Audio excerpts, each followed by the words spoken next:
Hello guys, today I'm going to show you how to withdraw money from Whop. So once you're on your web browser and you're in the whop.com landing page, on the left sidebar, just go to your profile.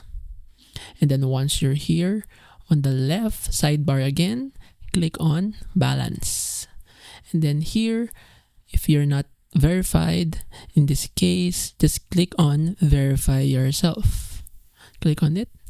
It will make you fill out all of the necessary details. Just fill in all of this. Assuming that you have submitted legal documents and verified your identity using a Face ID, go back here on the Balance tab. And then after that, you will see a Withdraw to Bank tab and button here. So click on that and it will take you to set up your payment information to withdraw your balance. So basically that's it.